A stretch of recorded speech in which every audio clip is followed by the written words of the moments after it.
series on marriage, and I believe that today that's what we want to continue on our series on marriage.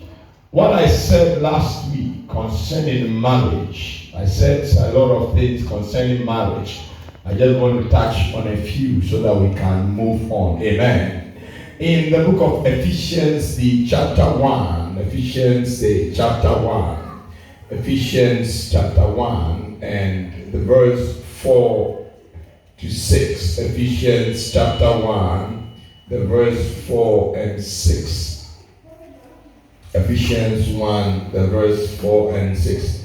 Now, in this scripture of Ephesians chapter 1, the verse 4 to 6, the Bible says that just as he chose us in him before the foundation of the world. He chose us in him before the foundation of the world, that we should be holy and without blame before him in love. Verse 5. Having predestined us to adoption as sons by Jesus Christ himself, according to the good pleasure of his will, to the praise of the glory of his grace, by which he made us accepted in the beloved. Are you with me, somebody? By which he made us accepted in the beloved. The verse 4 especially says, just as he chose us in him before the foundation of the world.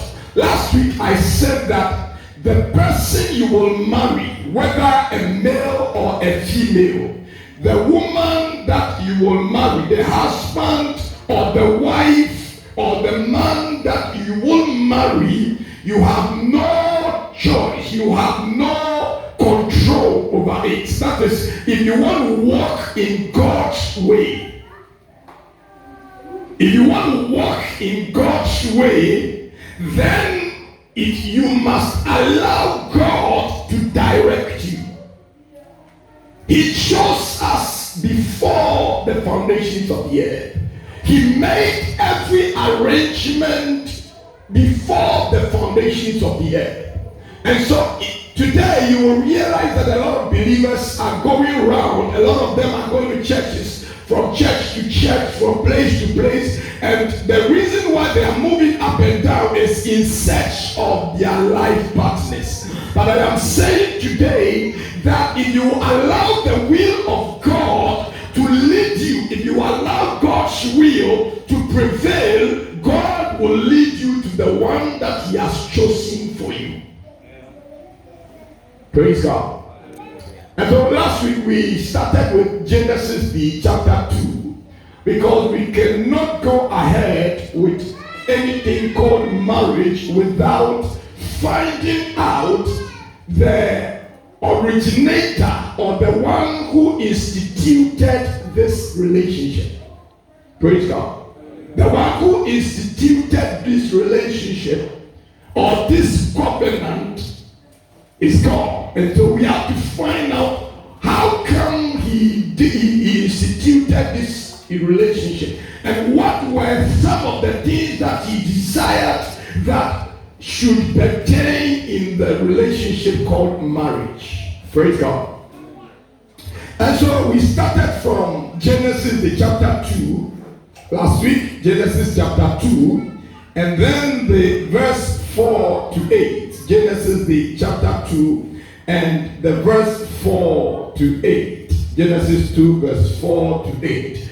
Now, Genesis chapter 2 verse 4 to 8 says that this is the history of the heavens and the earth when they were created.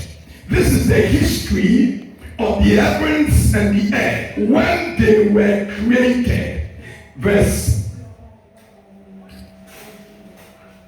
In the day that the Lord God made the earth and the heavens. Verse 5. Before any plant of the field was in the earth, and before any herb of the field had grown, for the Lord God had not caused it to rain on the earth, and was no man to till the ground. Are you here with me? Now, the word man, last week I mentioned that the word man being mentioned here is Adam. And the meaning of the word Adam is a Hebrew word that means a human being. The Bible says there was no man to till the earth. It means that there was no human being, there was no Adam to till the earth. Adam again means a lower degree of God's creation, that is in the image of God. And so there was no man to till the ground. Verse 6, it says that but a mist went up from the heaven and watered the whole face of the ground. Verse 7, and the Lord God formed man. The Lord God formed man. I'm saying that the word man here is Adam. And so God formed man because there was no human being to till the ground. What God had created, there was no one to look after what God had created.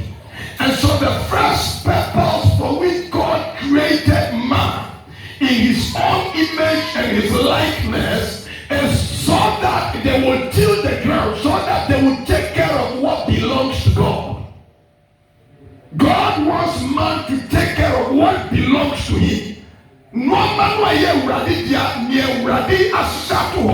God wants man to take care of what he has created. That is why he created man in his own image, so that we take charge. That was the initial plan. Hallelujah. Amen. And so the Bible says, and the Lord God formed man of the dust. The man was formed of the dust. Okay, that part will come back to it. And breathed into his nostrils the breath of life, and man became a living being. Man became a living being. Nipa beye okratias for. Man became a living being. Now let's move on. Let's move on quickly. Verse 8. The Lord God planted a garden eastward in Eden, and there we put the man whom he had formed. There we put the man which he had formed. Verse 15. I'm jumping to verse 15. Then the Lord God took the man and put him in the garden of Eden to tend and keep it. That was the first assignment God had given to man. And so if you find yourself here, as long as you find yourself in this world, there is an assignment for you. This was the first ministry God handed over to man that we call Adam. The first ministry he handed over to man called Adam. He blessed man in the garden that he had created, and then asked man to take care of the garden, to till the ground. That was the first thing God had created. And then he asked man to take charge. Okache Nipa said, Nipa and take charge. Please read the verse 15 for me in key. Verse 15. Yes. Okay. Okay. So to till, God placed man there to till the ground. To till or to dress, they all come from the Hebrew word abat. Last week I said that the meaning of the word abat is to dress, is to work, to dress the land, to work. If you are in this world, the reason why God created you is to work for Him, for His cause. But you see, the world today, we have changed the direction. We are now working for our cause instead of working for the cause of God. God wants us to work.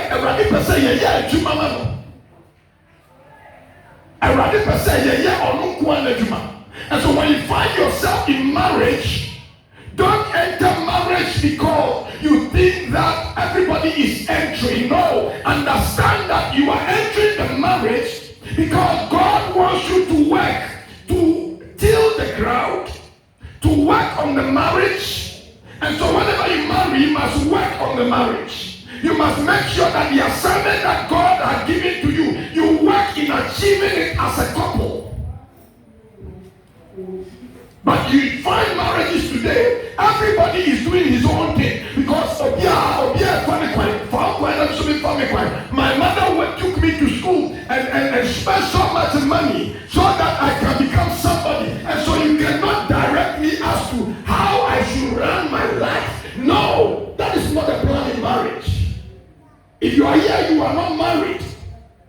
I am telling you that if you are about to marry, if you are thinking of marriage, think of marriage as a union, a covenant, not a contract.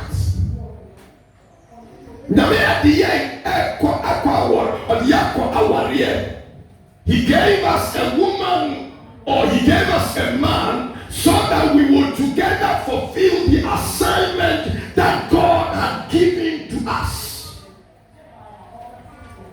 Praise God. Hallelujah. All right. And so the verse 15 says, the Lord God took the man and put him in the Garden of Eden to tend. I said the word tend comes from the Hebrew word abad, means to work, to dress, to till. So he placed man there to dress the land. Verse 16. And the Lord God commanded the man, saying, of every tree of the garden you may freely eat, but of the tree of the knowledge of good and evil you shall not eat, for in the day that you eat of it, you shall surely die. This instruction was given to man, Adam. We didn't have any creation called Ishba. But then we had Adam. And so God gave this instruction to who? Adam, the man. This was where God gave us our will. Of the Yaya Penamaye. What shall say, Adiaway, don't go there, don't eat it. This one you can. But for this one, it is out of coverage area. Praise God. Don't go there. That's the instruction he gave man. And so in every home, one thing we must understand is that the instruction, the hierarchy starts from the man. Jesus the head. The man the head of the woman. Praise God. Not the head of the family. The Bible never said so. That the man is the head of the family. God said, the Bible says in the book of Ephesians, it said the man is the head of the woman, of the wife. And so instructions in marriage runs through the head. So God gave the first instruction to the man, Adam. I know some of these ones, some people will not want to buy it because they have branded themselves career women. They have branded themselves career women. We are career women. And so to hell with God's plan and God's arrangement. And so to hell with everything. We decide how we want to run our marriages. Hallelujah. And so the Bible said that God gave the first instruction to the man and said that it is not good